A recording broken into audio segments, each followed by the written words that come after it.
Welcome, everyone, back to this week's episode of Cat's Eye on the Future. Tonight, we are happy to bring back our regular guest, Kvelduflr Gundarsson, our expert in all things traditional and Germanic, and we're going to talk about the Yule season and the customs around Yule, Yule being particularly in many parts of Scandinavia and Germany, and even in England, where you think of jolly old Yule. It's basically the winter solstice celebration. And with that, I'm going to ask you to maybe give us a little background and just sort of lead in from there. Okay, well, I'll start with people tend to think of it as the winter solstice celebration, but actually we don't have the foggiest idea if heathen Yule was at the winter solstice.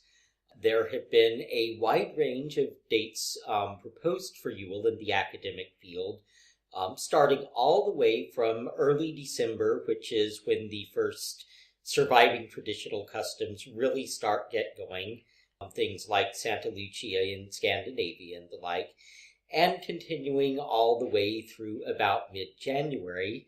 The last kind of traditional custom that's still practiced, or was until quite recently, as the official end of the season, was Knut's Day in Scandinavia on January 17th, when one officially went around one's house with the doors and windows open, banging on pots and pans to drive the trolls out.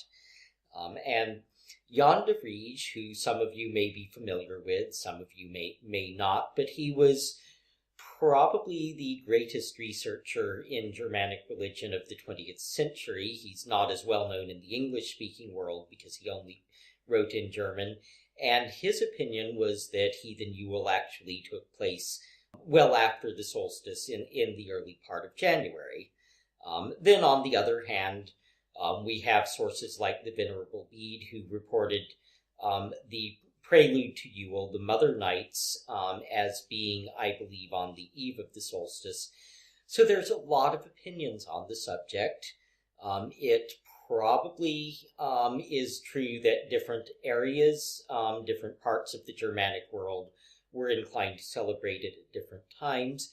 But one thing that does seem consistent is that, well, it's possible that one night or day or another may have been particularly special in different places in different times, but it's very much clear that pretty much everywhere it was a season rather than a specific day.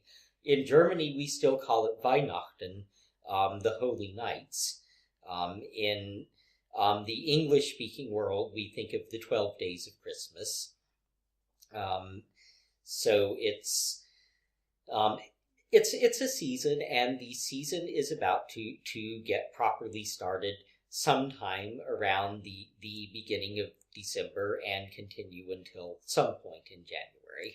I know if you look at even the medieval calendars for, say, England, you get, this sense of a seasonal thing with a lot of things going on.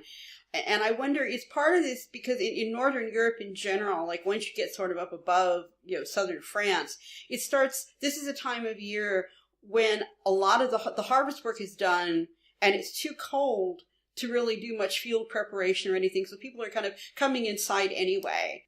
Yeah, that's pretty much the case. And something else that most people who live in America won't have noticed this because Northern America, until you get well up into Canada and the like, is really too far south to see it. But you would think that the lengthening of the nights and shrinking of the days as soon as the winter solstice was over would reverse at roughly the same length as it did going into it. And surprisingly, this is not actually true. For some reason, and I am not sure what the mechanism of this is. I noticed it myself the winter I was in St. Andrews and thought I was hallucinating. But it really does seem to get lighter a bit faster after the solstice. So it's not just that we feel relief. It's not just that we feel relief. It really is starting to brighten up rather quickly, and it really is that much darker before it. So it's likely that some of the idea of celebrating along this period of time, especially in Northern Europe, is simply the fact that people are trapped inside, it's dark, it's going to get darker, and it gives people something to look forward to and some color. Exactly. And if you think of it in traditional terms, particularly in Scandinavia, but anywhere in Northern Europe, at this time of the year, it's not exactly easy to travel. Yes, the Viking Age Scandinavians were particularly well equipped. They had their sledges. They had, I think, actual spiky thingies to put on the horse's hooves. They had all sorts of mechanisms well designed for winter travel. But nonetheless, it's still not a time of year when you want to be cruising around long distances to visit your friends or your relations or go to the Jarl's Hall and just go there and stay for a couple of days. Once you get somewhere in Northern Europe at this time of the year, you kind of want to stay there a little while. I would also think that having a lot of people in one place where there are stores and goods and things would be a good safety mechanism too, just for practicality. Yeah, a good safety mechanism, and also something very, very basic that, again, we don't tend to think of these days. The more people you have in the room, the warmer that room is going to be. And if you don't have central heating and other things, that becomes fairly important. It's even better, of course, if you can, bring in a couple of horses and cows and pigs and such, but there's downsides to that too. Well, I would also think that it would keep down the number of torches and tallow candles and things that would be used, because they also bring warmth. But if you have everybody in one room or one area, then that's helping to heat the place as well, because it was very expensive, or at least in terms of time, even people that didn't have money. We've made tallow candles. Yeah.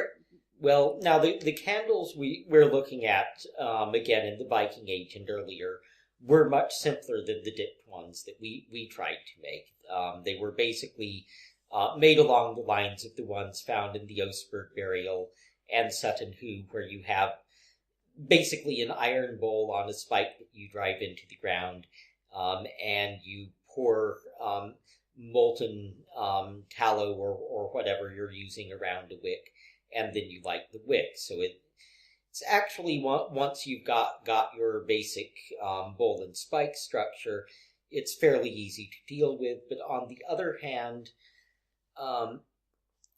expensive is not so much an issue. But if what you're burning is melted fat, well, it's winter and you don't know how long the winter is going to last. And if you've got your barrels of fat, it's getting to about the time where you might be starting to think, we might have to eat this to survive till spring. So yeah, you don't want to be burning up more of it than you have to. So basically, you're bringing people whale oil. That was another real popular one. Which one?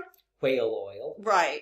Well, we all know that whales were looked at somewhat differently in the Viking Age than they are in most places now, unless you happen to live in Japan or Iceland. But that's another topic, and not one I think we really want to go into on this seasonal, more celebratory type of show. So with that, why don't you tell us a little bit about some of the different customs and from where and from when throughout the Germanic world that you can think of?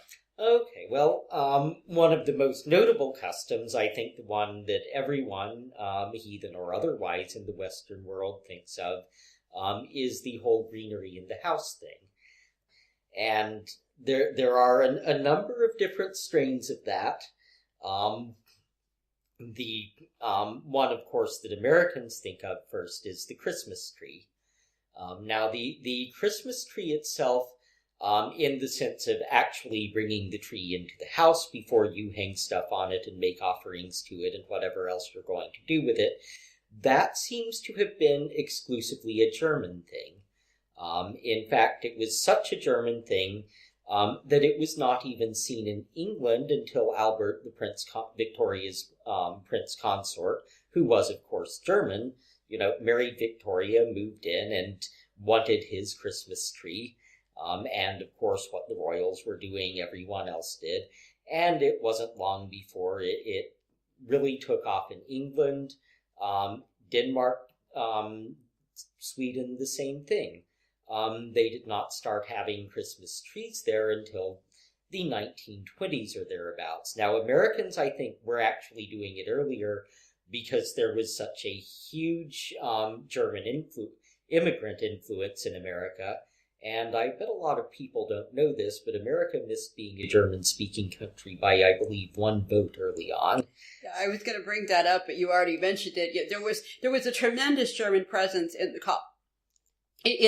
first in the colonies and later in the early United States. So I thinking that they probably brought that custom with them, and it just spread and continued.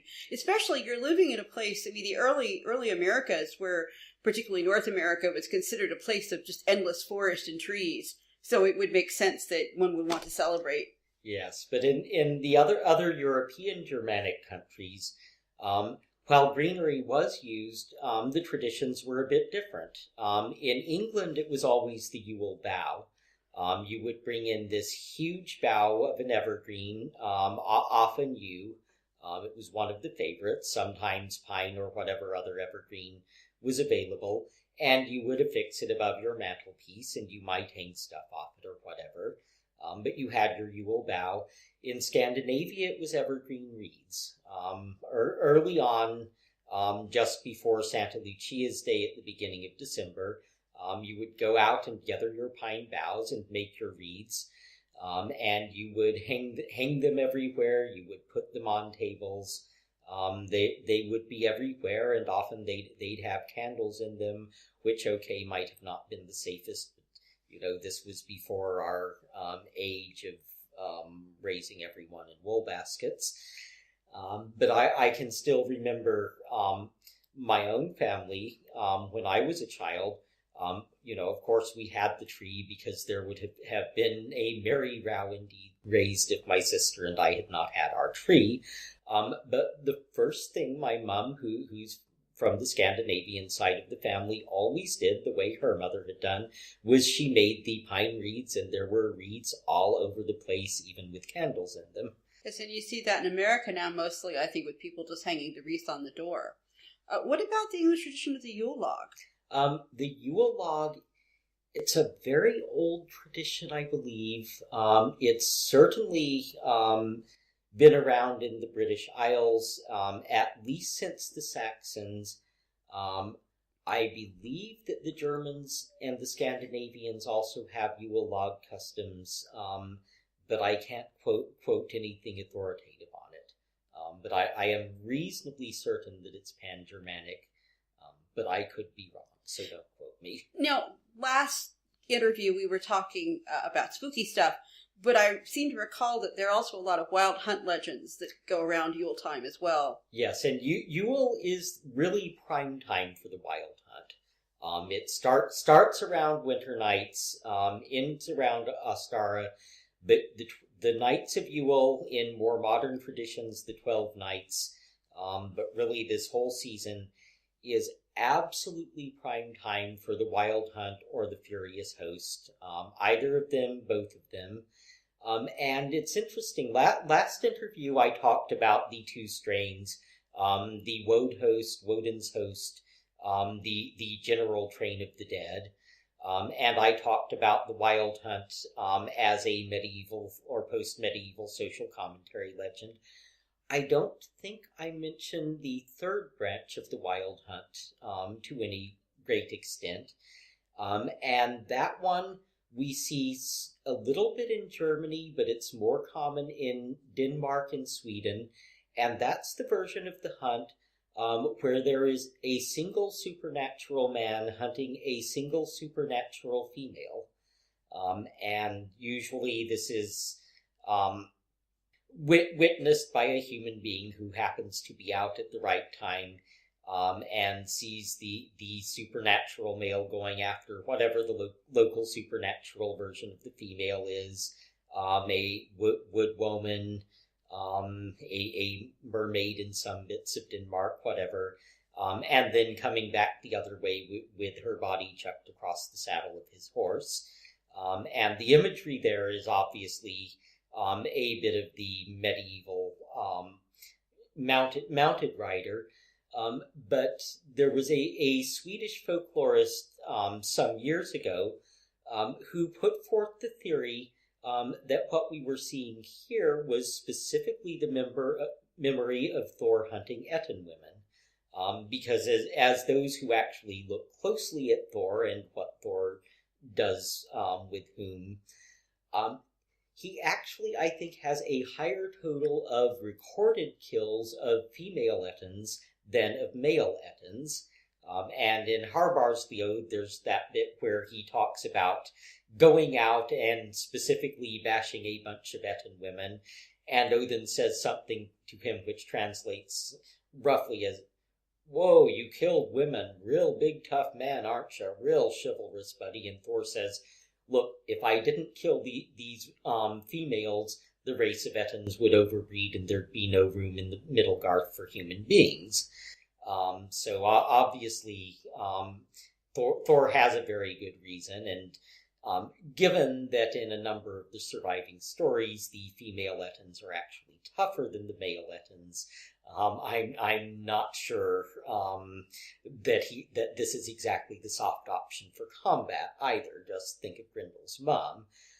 But in any case, Chellander was very much of the opinion that this specific part of the combat was the source of this particular strain of the Wild Hunt legend. And this is something that understandably, characteristically takes place over the winter, and more specifically over the Yule nights, which of course is the periods when human beings are in the greatest danger from the other world. Now, I should add that Hilda Ellis Davidson never bought this particular explanation.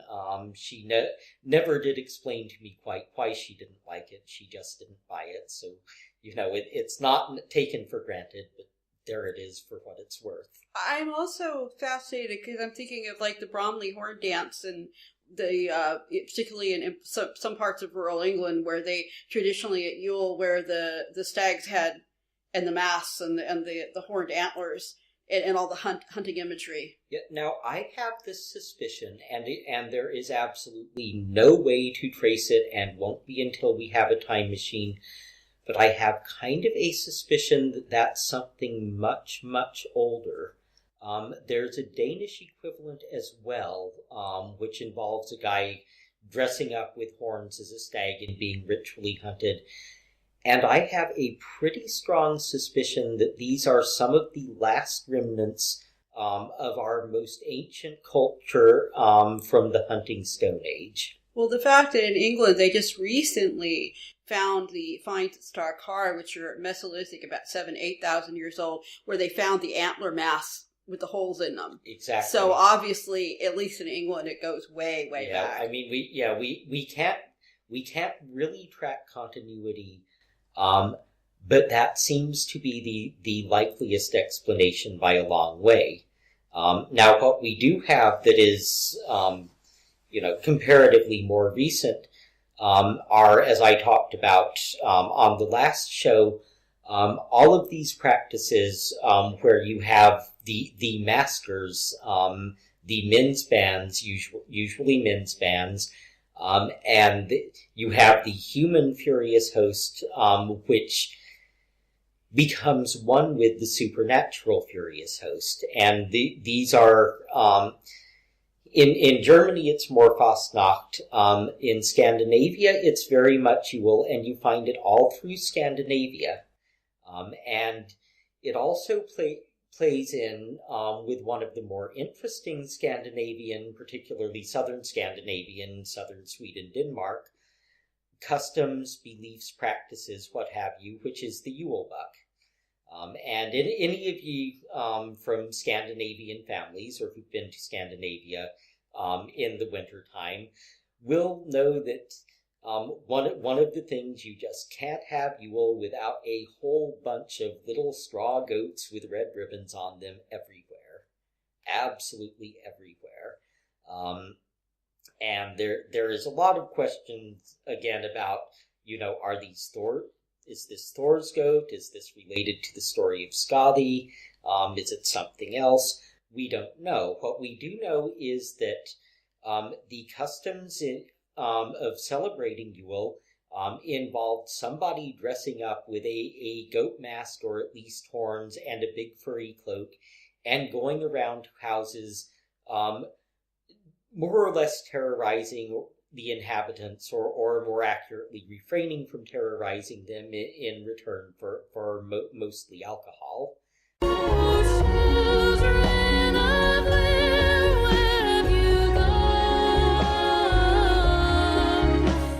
You have been listening to part 1 of our interview with Kvelduflr Gundarsson here at Cat's Eye on the Future.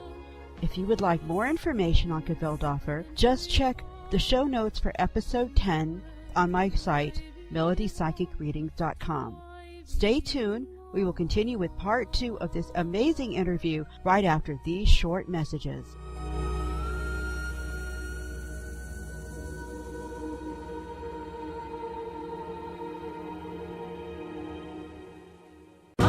All the music used on the show today is from musicalley.com, your source for free-to-air music for podcasts. The artist plays their music up for free to air in hopes that you, the listener, will visit their site and purchase some of their outstanding musical offerings. So after the show, why not visit musicalley.com and explore their extensive playlist? And she sings, she goes home in the evening with the dew all on her wings.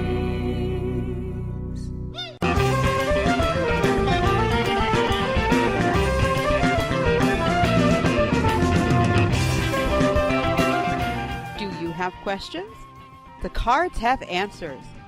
If you would like a personal reading with Melody, just go to my website, melodipsychicreadings.com. That's Melody with an I, psychicreadings.com, for information, or email me at melodyreader@gmail.com. Readings are available using Skype, phone, email, or even in person if you are lucky to live in Ireland. Why not find out what special messages the cards have just for you and book a private reading today? And see me from beneath the sea, the best in all of Ireland. See me from beneath the sea, the best in all of Ireland. And you wanted to be careful of the Yule Buck, because sometimes, you give the Yule Buck his beer and his schnapps and something to eat, and maybe he brings good luck and, does the funny little goat dance and entertains everyone and then sods off to the next house. But if you didn't take him seriously enough, things could go hideously wrong. And there's a wonderful Danish story. There's a couple of versions of the Yule Buck. One's the masker, one's something like the hobby horse that we see commonly in the Isles, with a goat's head or a goat's skull on a stick or a broomstick or such. And it happened that there was one of these Yule Bucks, which during the Yule night, trotted out, carried around, put in the barn for a night because nobody really wanted to sleep with this thing in the house. And there was a serving girl who was, one of these bright, heedless young lassies who are so often the favored objects of stories like these.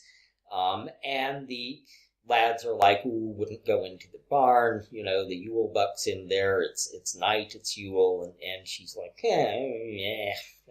stick with a goat skull on it, no big deal. And they're like, right, yeah, betcha you wouldn't go in there and dance with him. And she's like, watch me. So she goes in and picks him up and starts dancing with him, and then he starts dancing as well, and won't let go of her. And in the morning they found, well, if you envision something supernaturally strong battering a human body against the walls of a solid structure quite vigorously for a very, very long time, that was about what they found, and that barn had a pretty nasty name for hauntings after that. So the moral being, you don't take the Yule Buck too non-seriously. Yeah, so he's basically in some ways friendly, but in some ways edgy. Yeah, like a lot of these beings, like the Furious Host itself, you follow the rules, you put out the offerings, and it brings blessings.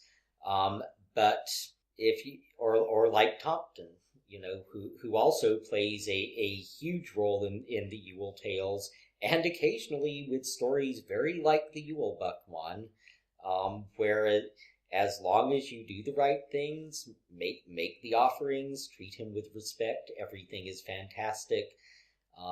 But fail to take him seriously, make fun of him, and you will not like what happens one little bit. And while I'm at it, everyone, with Yule coming up, please do not forget to give Tompton his porridge with a nice big lump of butter, and remember, he doesn't like skimmed milk. Supernatural beings don't have to worry about their cholesterol, and he wants his shot of schnapps and his pouch of tobacco for his pipe at New Year's. Now, for my audience that may just be joining us this time, can you explain who the Tomta is? The Tomta, or Nissa if you're a Dane, or Gardgerd if you're a Norwegian, or whatever, Kobold if you're a German, whatever your particular branch of our world wants to call him, is a guardian house family spirit. The best explanation that's been given, and the one I think is probably the correct one, is that he's the spirit of the first settler on the land. Usually maybe the first farmer from the farming Stone Age who claimed the land, broke the soil, was buried in his mound, and stuck around to look after it. He's not necessarily tied to one physical place, because they have been known move about with their descendants, with their family lines. So he may stick with the land, he may stick with the family. He usually appears as a little guy, often with a bright red cap. Sometimes he's shown with a gray cap, particularly in Sweden, I think. The bright red cap is much commoner, and actually some of our imagery of Santa Claus has probably been influenced by some of the variants of the Tomta. But anyway, he's supposed to have his porridge with, and this is really important, a nice big lump of butter in it of a Thursday, and his shot of schnapps every so often, and his schnapps and his pouch of tobacco on New Year's. And he basically looks after the family, manages its luck, takes care of them, and if you mess with his porridge or hide his butter, or say anything at all, even remotely snotty about him, absolutely horrible things will happen to you. So in a way, he may be sort of a reflection of an older ancestor worship. He is almost certainly actually the ancestor being worshipped, and he was known by the name Tomta in Sweden at least since, when was Saint Brigida? Was she 14th century? I think so, but I'd have to look it up. Yeah, 13th or 14th century, late-ish medieval, pre-Renaissance medieval anyway. She actually complained bitterly about the offerings people made to the Tomta back then. So he was obviously very, very well established from very early. Now, curiously, he's not mentioned in the sagas, although the Icelanders certainly have plenty of folk beliefs in the family house ghost, the family spirit.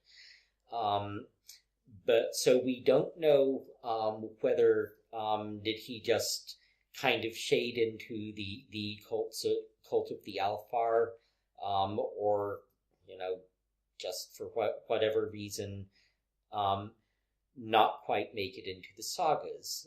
We do get references to beings that we're not quite sure if they're land wights or elves or what they are, which would sound like it.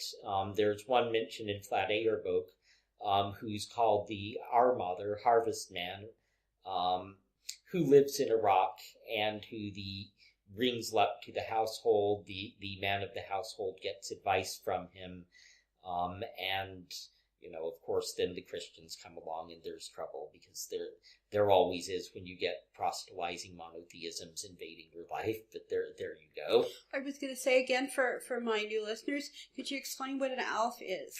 Sorry, an elf, the word is the same as our English word elf. And in the sagas, at least in the Viking Age, it seems to mostly be used to refer to probably ancestral spirits.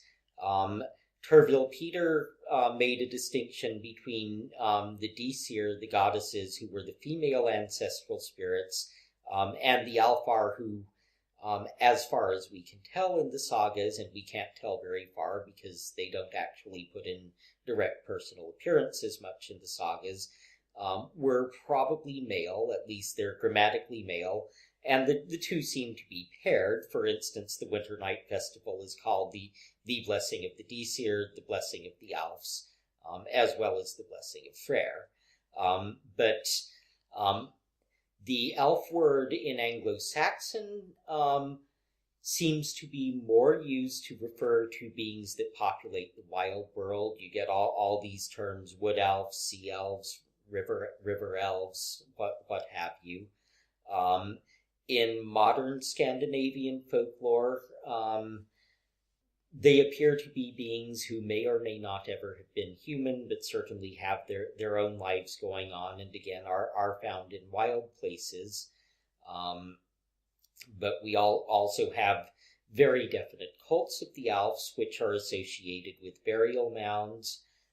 We have these Stone Age pitcher stone or Bronze Age pitcher stones, which have these series of little depressions carved in them, which Swedes in more modern times called Alf cups, and often made offerings in, made traditional offerings in. So when I use the word Alf, you could translate it as elf if you more or less put Tolkien and Harry Potter and the rest of them out of your mind. I wouldn't have thought the Tolkien's elves were as far off. Harry Potter, yes, but... Yeah, and in some ways, Harry Potter's house elves are very Tompton. Yeah, are kind of a caricature of your Tompton or Brownie or Nissa. A rather diminished caricature, I add. But Tolkien's elves probably owe a good deal more to the Irish Sidhe than the Scandinavian elves. Which leads me on to another question, which is, I know with some people associate some of the Alfar with possibly the dead and with the god Freyr. In Ireland, what little we can tell about the Stone Age religion is it something about the dead and winter solstice seems to be very important, because you have places like Newgrange where the sun comes through, if it is sunny, which it isn't always the case, but when the sun is shining, it will come through exactly at the moment of the winter solstice and shine upon it in the realm of the dead inside the Barrow Mound.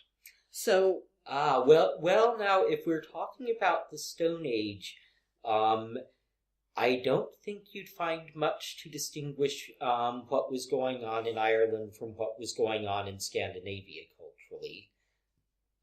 We don't have anything nearly as impressive as Newgrange in Scandinavia. But otherwise, the remnants of the physical culture, and particularly in regards to burials, and particularly in regards to the stone houses of the dead, and the multiple stone houses of the multiple dead, you wouldn't see a difference really. The odds are pretty good that if something was going on in Stone Age Ireland, something very similar to it was going on in Stone Age Scandinavia. In fact, this common culture thing seems to largely go on through the Bronze Age, because if we look at the artifacts of the Bronze Age that are in the National Museum in Copenhagen and the ones that are in the National Museum in Dublin, there's a very distinctive overall style. I mean, there are some extremely distinctive items, and 2, they are identical between Ireland and Scandinavia. So we are probably talking about a common culture, and it's very good odds.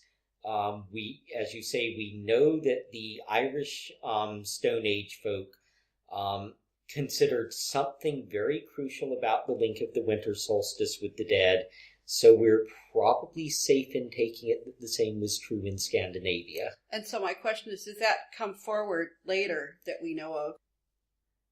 It's hard to tell, again, because of this whole issue with when was heathen Yule. I can't think of any customs regarding the dead that are known to have survived that specifically focus on the winter solstice in Scandinavia.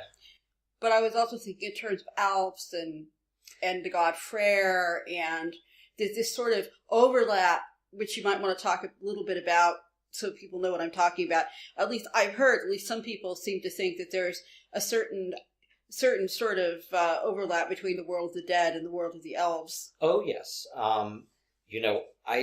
There is certainly a strong association between the elves and the dead.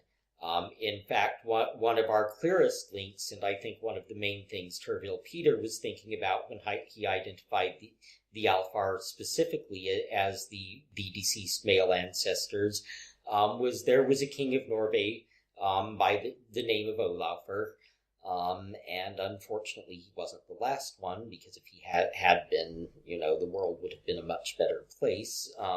But anyway, this was back in the heathen times before things went wrong.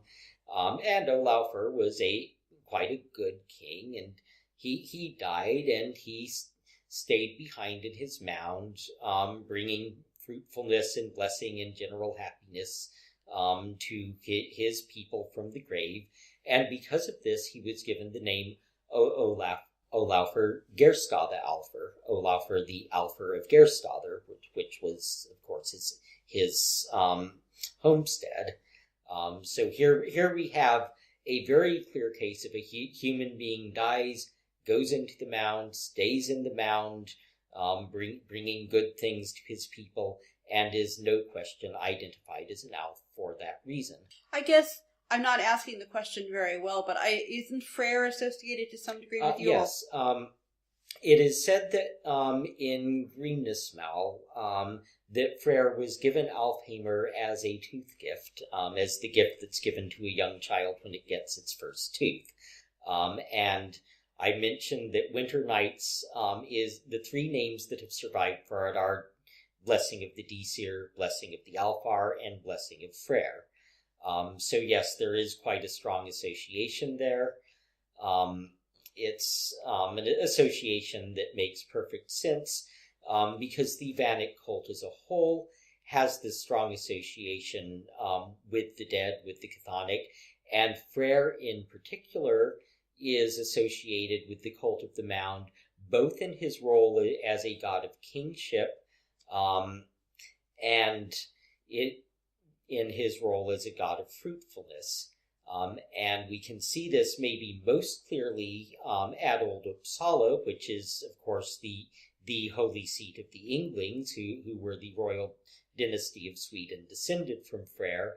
And the central feature there, since the migration age when they were raised, is those 3 great mounds of 3 of the great Yngling kings. And those continued to be the primary gathering place, possibly the highest holy site in Viking Age Scandinavia.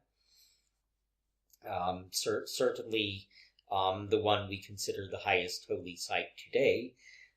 And of course, it was also a tradition for a king to sit on a mound to receive counsel from his deceased forebears in the mound. This practice is very much associated with Odin for obvious reasons, but there is considerable reason to think that at least in Uppsala, it was associated with Freyr. Now, I guess my next question would be then, are there any particular gods or deities that are associated with Yule that particularly perhaps from the Migration Age on that we know of? Well, the god most strongly associated with Yule would be Odin. In fact, one of his names is Yulnir, derived from Yule. And Odin, of course, appears at Yule as the leader of the Woad host. He is also, because of his own nature as a wanderer, he is also the god who is probably likeliest to come through your door in disguise, seeing how you handle being approached by an all panhandler or baker during the Yule nights when you're supposed to be showing how open-handed you are to everyone. Hence welcoming the stranger. Hence welcoming the stranger. And Odin is particularly a god for this sort of thing. And there's also some it is commonly believed that some of the current Santa Claus mythology, with the gift giving and all that, is derived from aspects of the cult of Odin. Although he does give gifts and even comes into a hall as a stranger, as he did with the Sword of the Volsungs to leave in the tree for Sigmundur, I'm not 100% sure that one can trace a direct connection there. Odin's gifts tend to be a little bit dicier than what you'd expect or probably generally even want to find in your stocking come Yule morning. Although it's interesting that some of the older archetypes of Father Christmas, and going back also in other places like the revival of Krampus, this sort of almost anti-Santa that's in Germany, this kind of trickster, darker figure. I think that, from my understanding, it's the modern Santa Claus is celebrated in the U.S. and more the rest of the world was invented by Coca-Cola in 1930. I'm not sure that's quite true because there is the figure of Father Christmas that goes much further. But, he used to be skinny and he used to actually give coal to bad children.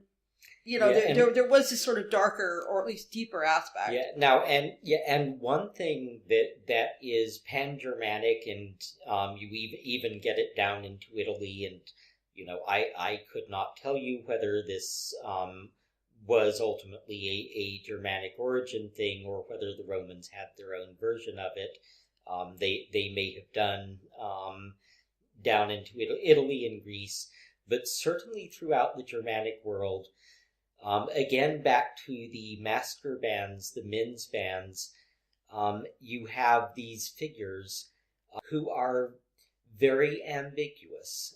In Iceland, there's Grilla, the troll with the 13 tails, who was first recorded in Sturlunga Saga in the 14th century, 1400s or so. And even mentions her 13 tails, I believe. And Grilla is a troll that comes down from the mountains with her sack and carries bad children away to cook them up and eat them. But she has 13 kids, all of whom have, very, very strange descriptive names. I don't know, snotty nose, droopy stockings. Those are not the actual names, but they're along that line. And sure enough, you have the customs where they come in and dance around and give out treats with always the option of coal or maybe just taking you off to put in mommy's cook pot. You have the Yule Cat, which is getting a new and wonderful revival in Iceland. I believe last year the mayor of Reykjavik or whatever was holding a contest for fattest cat in Reykjavik to take part in the Christmas pantomimes as the Yule Cat.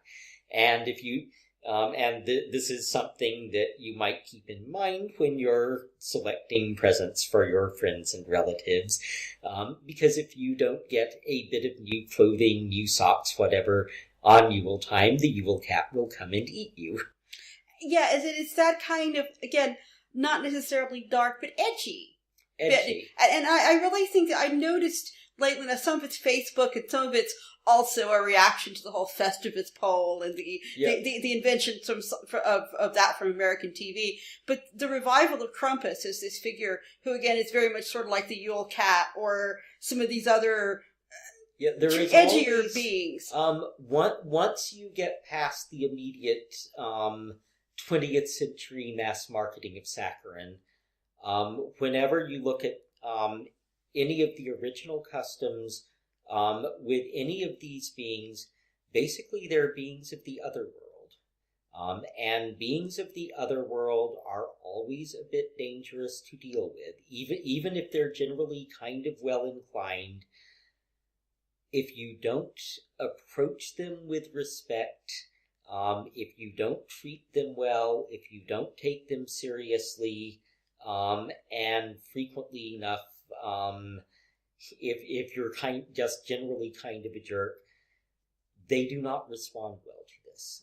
In fact, they respond sometimes quite spectacularly badly to it, and really, really bad things happen.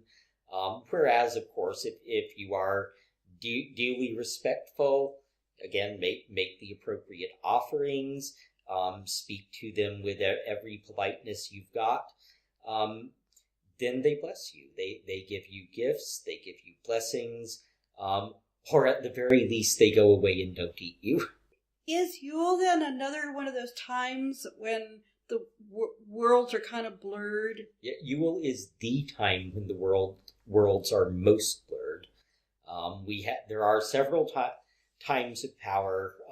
Winter nights for us is a very important one. Sometime around Valborg, or earlier if you live a bit further south, is one. But Yule is the main time when the walls between the worlds are open. If you are going to see otherworldly beings, if you are going to interact with otherworldly beings, if they are going to howl around your door or come right into your house, that's when it's going to happen. There is an Icelandic custom, a very good custom, for Yule time, which is called bidding in the Alps. And this basically consists of the mother of the house going around every room with a candle, opening the doors and saying words that basically translates as, come who wish to come, stay who wish to stay, fare who wish to fare, harmless to me and mine. So basically what she's doing there, she's kind of clearing things out, giving a bit of a blessing and declaiming with the fire, as in the old days to take land, you'd walk around it with fire, just to make sure the boundaries are set. And then she's opening the door and kind of covering all the bases. She's not doing anything that might be taken by anyone out there in the other world is trying to force them.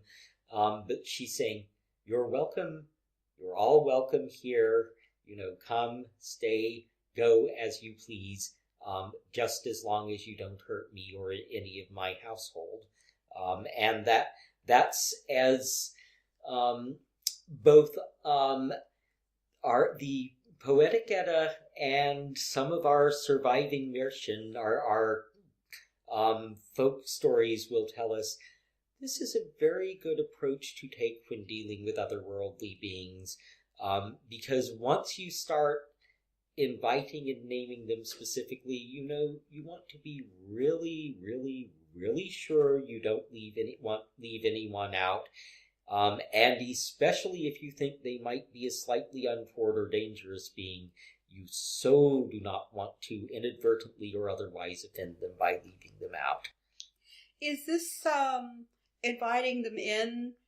Is this the same area where we had the custom of taking out the trolls at the end, or is that a different? That was in Norway, but remember, Iceland was to a large degree settled from Norway, so it shouldn't surprise me. I would suspect the two at least sprang from the same root. Yeah, what we're talking about is at the end of the Yule season, traditionally, you would sort of open the door and invite the trolls to leave.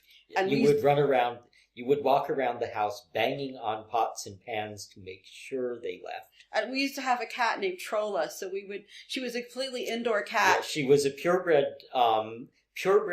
breeding forest cat queen, and therefore was not allowed to go outside on her own and make boyfriends we didn't want her making. So while she was with us, every January 17th, we would ritually pick up Troll the cat, and we would carry her outside, and still holding to her firmly, would set her down till all four paws had touched the ground, and announce that we had driven the trolls out. And then we'd pick her up and carry her back inside and lock her up again before she got pregnant from somebody who had not been approved. But this is a really great example of how you can take traditional things and make them, and either modernize them or work them into your own family life, very much the way that people have worked Christmas customs into their houses and in different ways. I'm curious as to if there are any customs you can talk about that either they did in the Viking Age or that we can do now, that people can do to celebrate. And also, again, is it just Odin or is it Odin, Thor, Freyr? Well, all of the gods, of course, would have been worshipped. And for myself, my feeling is that at every tide of the year, it's appropriate to call on all the gods. It's just that they show themselves in different ways at different times of the year. So, for instance, if we're talking about Odin, around Ostara to Midsummer, you'd be calling on him, asking for victory in whatever you were doing, as our forebears would call on him when they were heading out to war, which of course is what one does at that time of the year. And then, you're moving a little further down the year, and at winter nights, you might be calling on him for a good harvest next year. You'd be setting the last sheaf out as an offering to him, hanging it up for Sleipnir to munch on, or what have you. And this would also be your first sort of interaction with the Furious Host, with the first bit of Odin showing up in this more wintry form as the god bringing the blessings of the world of the dead into the Middle-Garth. And then at the high point of Yule, if you're a magical sort of person, that would be the optimal time to call on him for wisdom, for magical knowledge. If you need inspiration from the world of the dead, this would be a very good time to go out and sit on a burial mound or whatever your closest equivalent is, and call on him to help you talk to your ancestors, that sort of thing. So is Yule a time traditionally associated with divination? Absolutely. And very much with divination of all sorts. In modern folk customs in Scandinavia, it's often gotten conflated with the whole New Year thing. And of course, New Year's Eve, beginning of a new year, is an obvious time to be doing divinations. But the Yule time as a whole is probably the most powerful time of the year for it, and it's certainly the time when it was done the most. What kind of divination would have been done? Well, that depends on who you are. If you're in an agricultural world in a village and you're a young girl who's just about getting to that age, you're going to be wondering who your future husband is going to be, what his profession might be. So you see a lot of that. In, I believe it was Sweden, if you went out to a crossroads and listened carefully on New Year's Eve, you might hear noises that would give you a clue as to what was going to happen in sort of a larger sense. If you hear the noises of battle, it's a fair guess that there's going to be war, that kind of thing.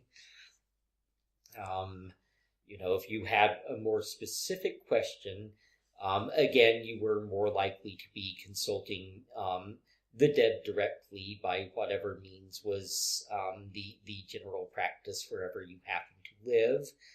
If you were an Icelander, you'd take a gray bull's hide and you'd go out and spread it near the road to a cemetery and sit on it and wait for various and sundry spirits to troop by you. And it's actually a very complex ritual, all the details of which I do not recall, but it's in Jon Arneson's collection of folk tales with exact details. Well, I was going to ask also, are there any other typical rituals that we associated with Yule season?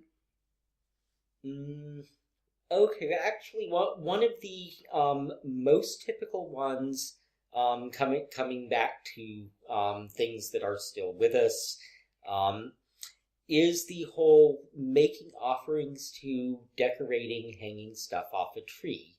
Now, earlier, of course, I was talking about the actual tree that's brought inside and the custom of bringing the whole tree inside to decorate it.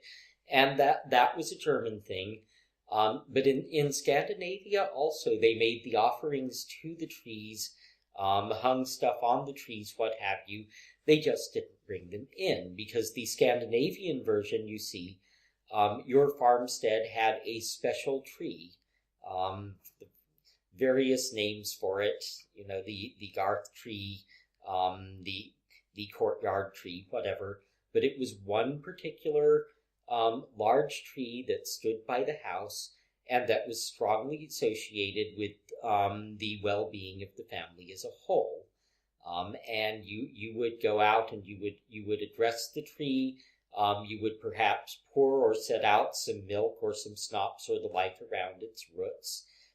You would put out food.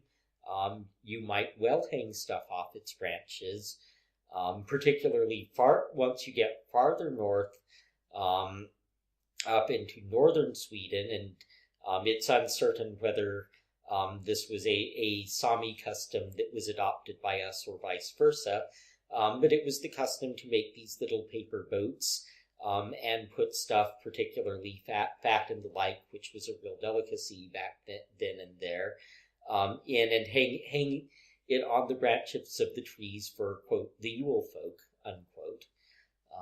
Just the same way as you would always leave a few fruit on your fruit tree for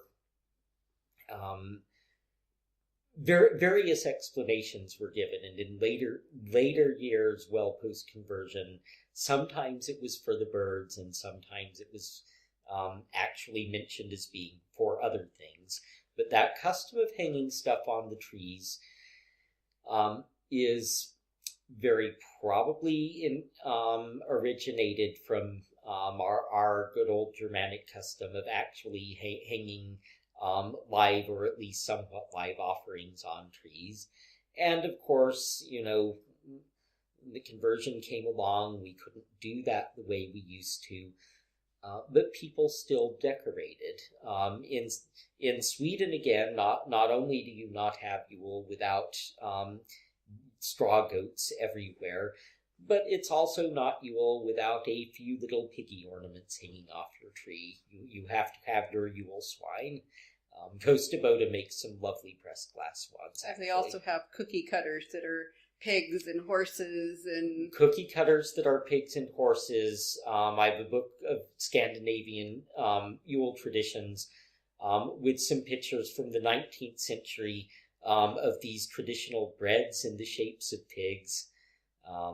So why would the pig be important? Again, I believe that is related back to the importance of Freyr in particular and the Vanir in general with this family.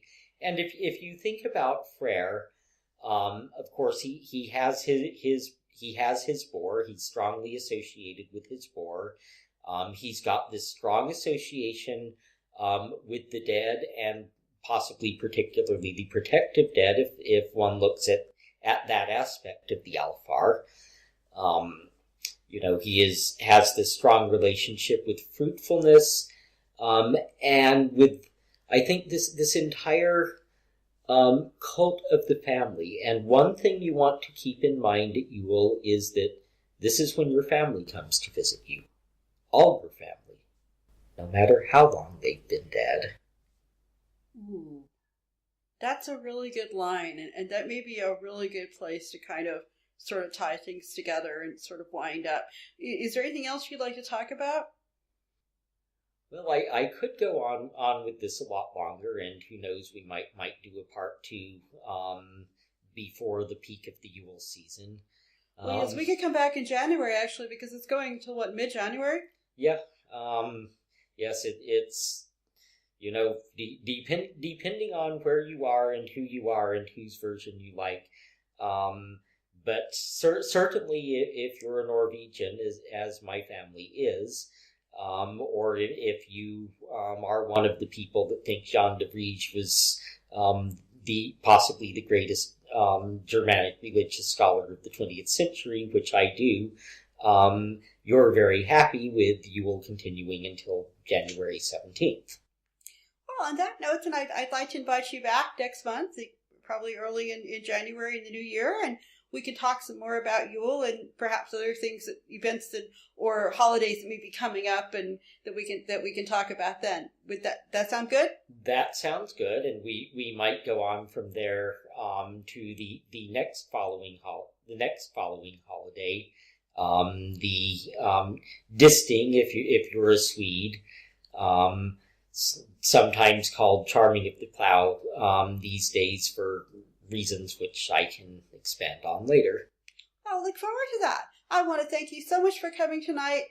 To my audience, I want to thank you all for joining us too, and be sure to join us next time on Cat's Eye on the Future. But here's a health to the company and one to my lass. You have been listening to Cat's Eye on the Future, the show where we take a glimpse of the energies coming soon into your world and into your future. Be sure to join us again next time when we explore another chapter of Cat's Eye on the Future. Again. But here's a health to the company and one to my last. Let's drink and be merry all out of one glass. Let's drink and be merry, all grief to refrain. For we may, it might never,